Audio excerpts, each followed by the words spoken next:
All those teams got solid defenses. They're gonna be in shootouts. They don't have a running game. You don't have a running game with a 43-year-old quarterback. You know what happens? He gets hit. When 43-year-old men get hit by 23-year-old men that weigh 300 pounds, they break. I'm sorry.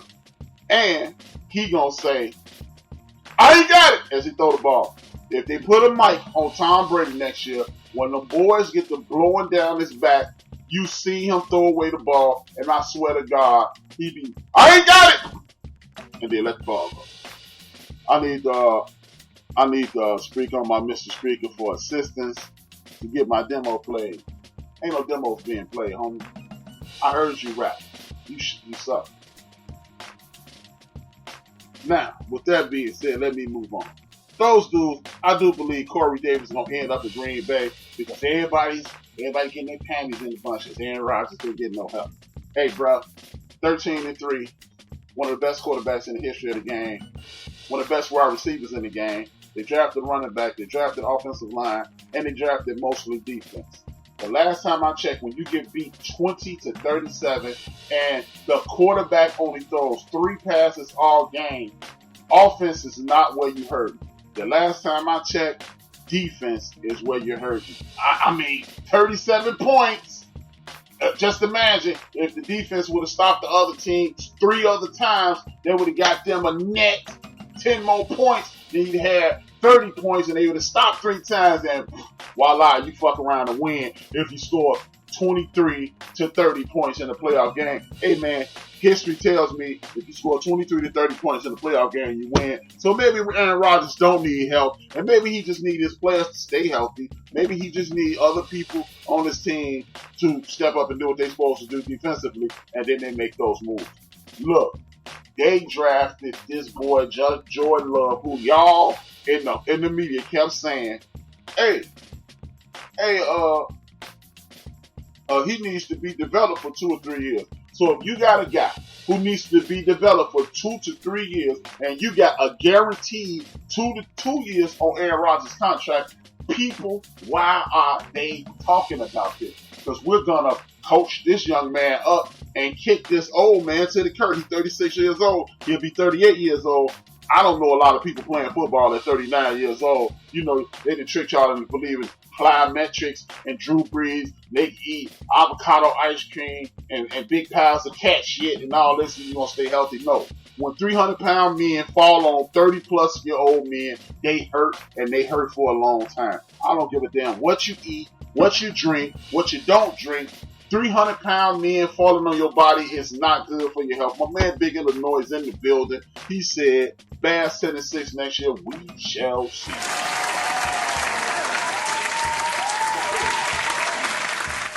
Now, Myles Garrett, biggest hoax in town, Ed McCaffrey, and Pat Watson and Patrick Mahomes boys all got their options picked up. See, this is why if you're a running back, you thanking God, Jesus, and for more white people that you didn't get picked in the first round, because at this point, they need to be cha-chinging you. But, look, remember, Myles Garrett was the scourge of the earth, but y'all picked up his option. Y'all didn't even know when he's coming back. Remember, he's suspended indefinitely. Y'all didn't know when he's coming back. He's a liar. He's this, he's that, but he's out of control. That was BS. All you had to do was watch the National Football League, NFL Network. NFL Network. You saw my man Willie McGinnis. You saw David Carr, and you saw Jones, who's former wide receiver for the Packers, tell the honest to God truth that if the homeboy wouldn't have run at him, he wouldn't have got clucked upside his head with that helmet. It sound good. He was out of control. There's something wrong with him. That shit sound good, but the reality of the situation is this. The reality of the situation is this. People have triggers. And when you are an egghead like Myles Garrett, you have more than likely you have to be triggered. That dude attacked him. He wrestled him to the ground. He tried to take Myles Garrett's helmet off. Myles Garrett is a big, strong, hulking young man, and he snatched his helmet off. If you watch the video, you see one of the Steelers offensive linemen calm him down. You can see He's hyped up, and you see his shoulders relax. He look up and see Pete the Rudy Poo running at him, and he cocked the helmet back and cluck him upside his head. Hey, there's no crime in that to me. You can be a panty waist and say, man, see, that's what, no. No, no, no, no, no. No, no, no, no, no. That's not the way I see it. I ain't trying to hear it. And I ain't trying to go that route, man. I am not trying to do it. And if you want to do it, you can do it that way. I'm not trying to hear it. Either way it go, I ain't trying to hear that. Now, with that being said, we've entered the point of the show where it's time for the 1, 2, 3, 4, 5, 6, 7, 8, 9. The top 9 coaches in the history of the league.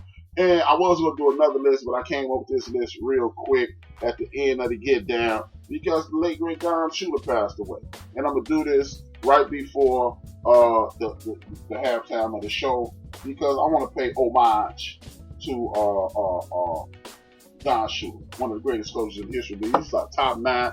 A lot of people say, rap, why you only do 9? Because Chuck D only counted 9. It ain't the 10 character commandments. He said 1, 2, 3, 4, 5, 6, 7, 8, 9. So since he ain't say 10, we ain't adding 10.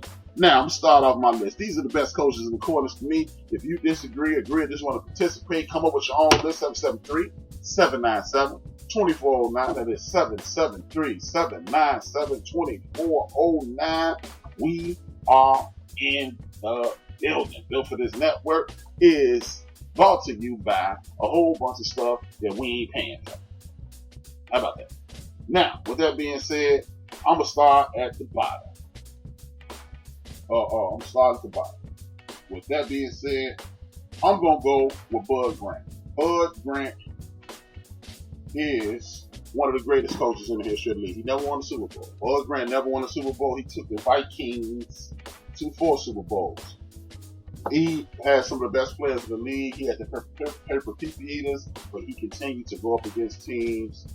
He continued to go up against teams that just had the ups on him.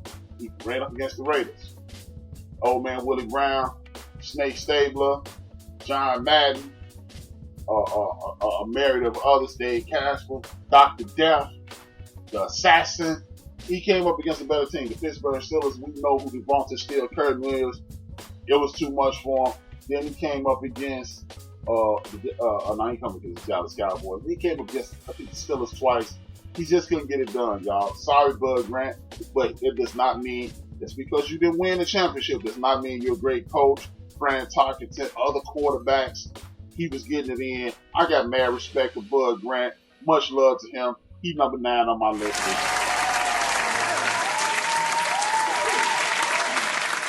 Next up, I believe that's me. Tony Dungy dropped the mic for the cent for me. Tony Dungy, one of the greatest defensive minds in the history of the league, started off as a quarterback, switched over to defense once he came into the league as a quarterback, people. Came to the league as a cornerback, switched over to defense and played defensive back, won a Super Bowl under the great Chuck Noll,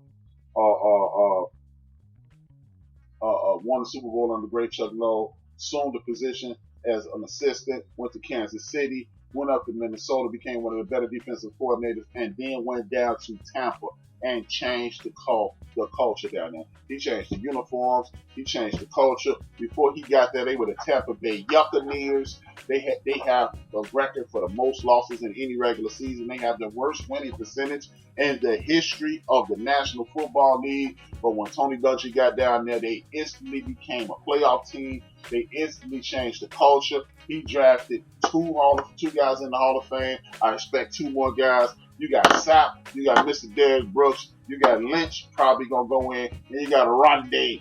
And you know what? 3 guys, you drafted those guys, and Simeon Wright, Chicago's own, should be in the Hall of Fame as well. Big ups to the homie Tony Dungy.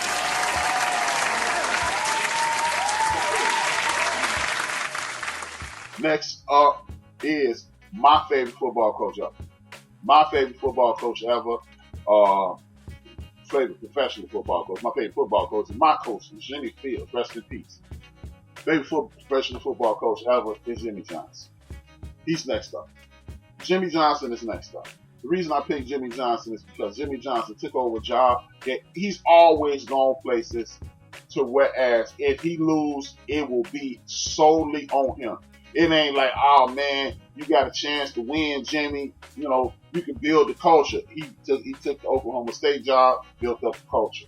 Then he went to the U. If you lose at the U, you look like, if follow Howard Snellenberger, you look like somebody who the job was too big for you. Then in 88, he took the Cowboys job. Everybody in the world, including Dallas Cowboy fans, hated him because he got rid of the beloved Tom Landry. He replaced him. Tom Landry was the only coach the Dallas Cowboy fans had known at that point. Jimmy Johnson came in, changed the culture. Big up for Big Jimmy. Mad love to him. He's my favorite coach, and he is number 7.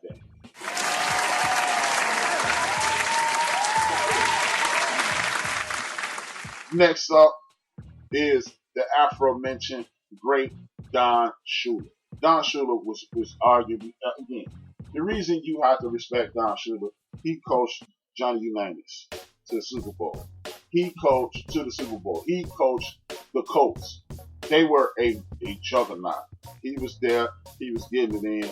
He misplayed in the Super Bowl against the Jets. He allowed them to win that one. But it ain't, again, I'm not a dude about one moment you lose. I'm talking about the culture that you create. When you hear his former players talk about him, they talk about his perfection. Other coaches to this day revel at what he could accomplish with such a little staff. This dude was able to, Johnny Unitas, then go 4 yards in a cloud of dust, then get Greasy back and start throwing it.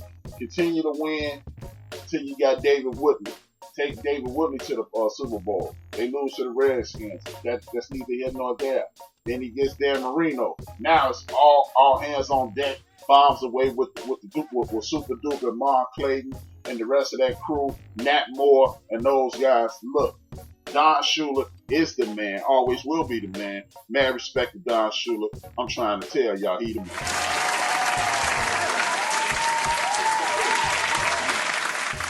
Next up is one of the most innovative coaches in the history of the game.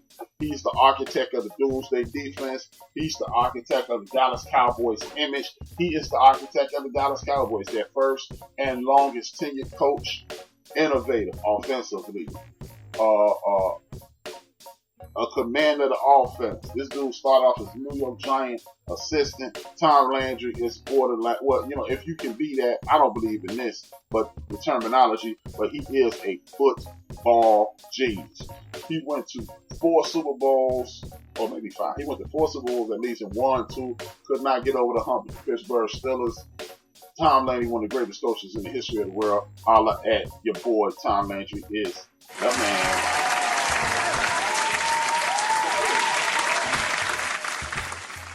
This is a dude. When they bought him aboard, they were one of the losingest franchises in the history of the world. They had the dubious distinction of cutting one Johnny Unitas. They cut Johnny Unitas. The Pittsburgh Steelers drafted and cut Johnny Unitas. The Cleveland Browns did the same thing, so don't feel bad, Pittsburgh.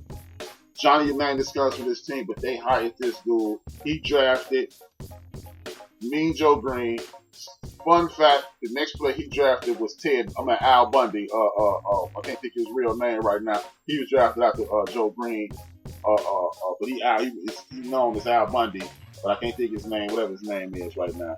But then he went on to draft John Stallworth, Rocky Blyer, Lynn Swann, Terry Bradshaw, Donnie Shell, L.C. Greenwood, Mike Webster, the Steel Curtain, reigned supreme. They dominated for a decade.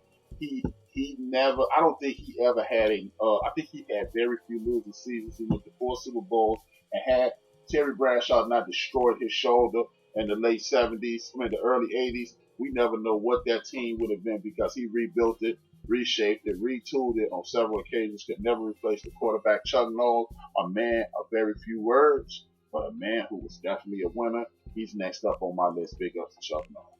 Man.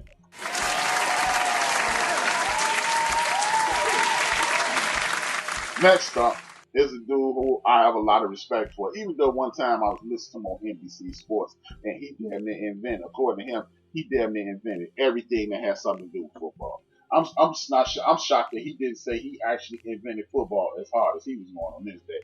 But you know what? He came up with the West Coast offense.